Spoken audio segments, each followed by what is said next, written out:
Okay, Resolution 2015-93, approving the Meadowbrook-Morgan contract. Do we have a motion and a second, please? So moved. This is a resolution approving a subcontract between Meadowbrook Golf, Inc. and Morgan's Pub and Grill.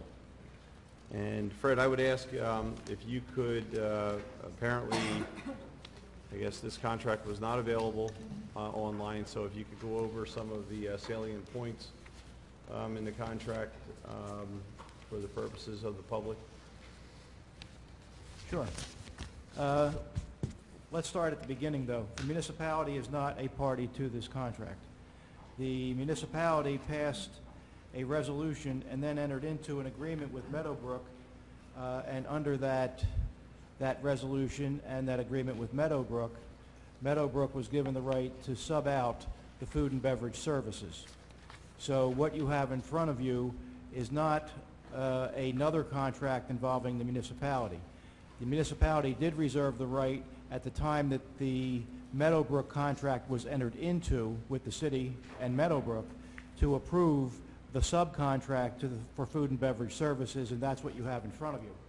In terms of dealing with this subcontract, when it was shared with me, I'm focusing largely on three things.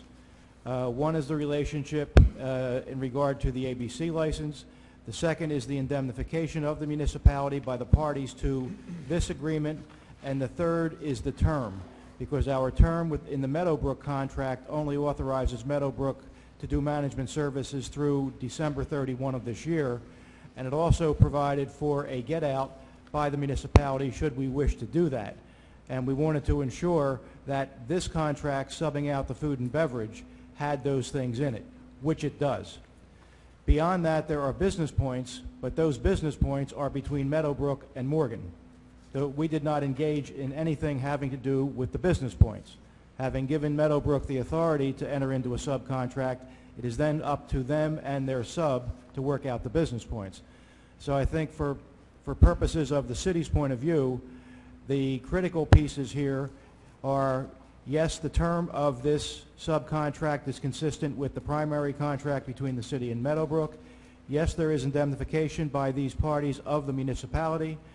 And yes, there are provisions dealing with the alcohol and beverage issue between Meadowbrook and Morgan. I note that the attorney who drafted this agreement does an awful lot of ABC work, and I am comfortable that his work here is reflected and that it is beneficial from the municipality's point of view. Great. Thank you. Okay, any discussion by council members? Yeah, I have a few things to say. Procedurally and substantively, where we are with this contract, and I hear what Fred has said, and I've read the agreement, and his analysis is accurate as far as it goes. But for me, that's not really, it's never been the issue here, nor is it the issue who is going to be the subcontractor. Doesn't matter that it's Mike Morgan or anyone else. It would have been someone else. My problem initially, procedurally, was that, quite plainly, an agreement, if not a written agreement, had been reached before council was presented with the proposal to amend the Meadowbrook agreement to allow subcontracting. It's clear to me, and the stories that have been told since then have been, to be charitable, inconsistent, but it's very clear that an agreement, at least in principle, was already in place before it even came to us. And also appears to me that at least some of my fellow council members were aware of that before we were asked to vote on it. And I spoke on that before, and that to me is just wrong. The city had and has an interest in the subcontract, and it should have been a matter for public discussion. There's no reason to try and hide these things or do them on the QT.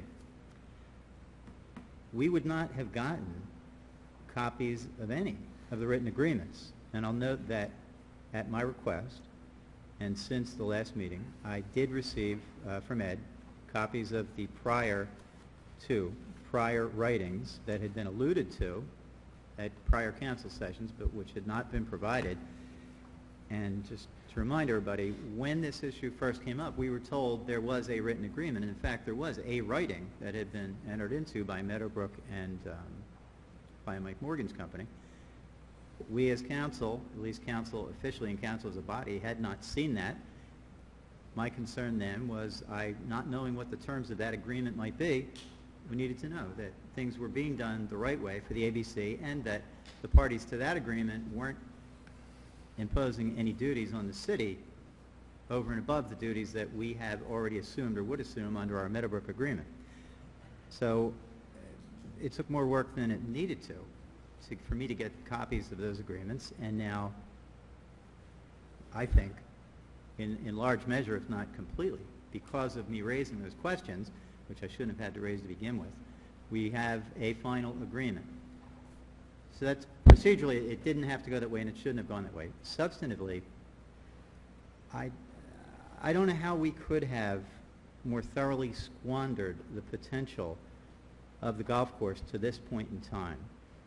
On the golf course side, on the golf operations side, we have chased away the one legitimate respondent to the RFP, and on the promise, the dream, that we could go out to another RFP demanding more, and that might somehow generate a response. That, I've said before and say it again, that is just absolutely foolish.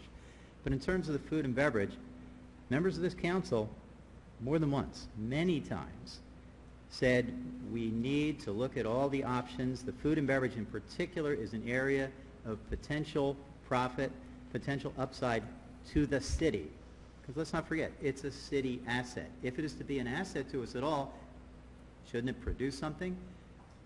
Well, we made a choice, a conscious choice, and I just do not get it at all, not to get anything from the food and beverage operation. We made a conscious choice that I absolutely don't understand at all, to continue paying Meadowbrook $6,000 a month, and Meadowbrook under this agreement will also pick up a monthly payment, not the city, Meadowbrook will get paid by Mike Morgan's business.